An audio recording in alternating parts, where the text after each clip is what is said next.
Dumako naman tayo sa Palasyo ng Malacanang para sa iba pang mahalagang balita. Mula sa aming kasamang si Elena Luna, live mula sa Malacanang.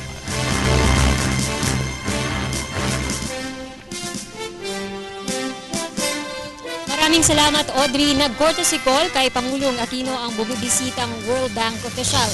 Ginawa ito kaninang alas 10 ng umaga sa music room ng Palasyo. Layo ng pagbisita sa palasyo ng World Bank Vice President for East Asia and the Pacific na makipagpalitan ng pananaw kay Pangulong Aquino at sa economic team ng gabinete kung paano magtutulungan ng Pilipinas at World Bank na isaayos ang buhay ng mga Pilipino at labanan ng kahirapan gamit ang magandang takbo ng ekonomiya ng Pilipinas.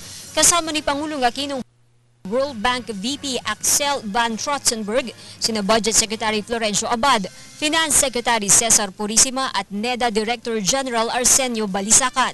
Ito ang unang pagbisita sa Pilipinas ni Van Trotzenberg matapos italaga sa pwesto nitong Pebrero. Ayon sa Country Director ng World Bank, kasama sa pakay ng pagbisita sa Pilipinas ng kanilang opisyal ang ibahagi sa mga lider ng bansa ang bagong layunin ng kanilang organisasyon. Ito ay ang bawasan ng kahirapan sa buong mundo sa taong 2030 at ang ibahagi ng mga nakakaangat sa bawat bansa ang kanilang kasaganaan sa 40% ng naghihirap na populasyon.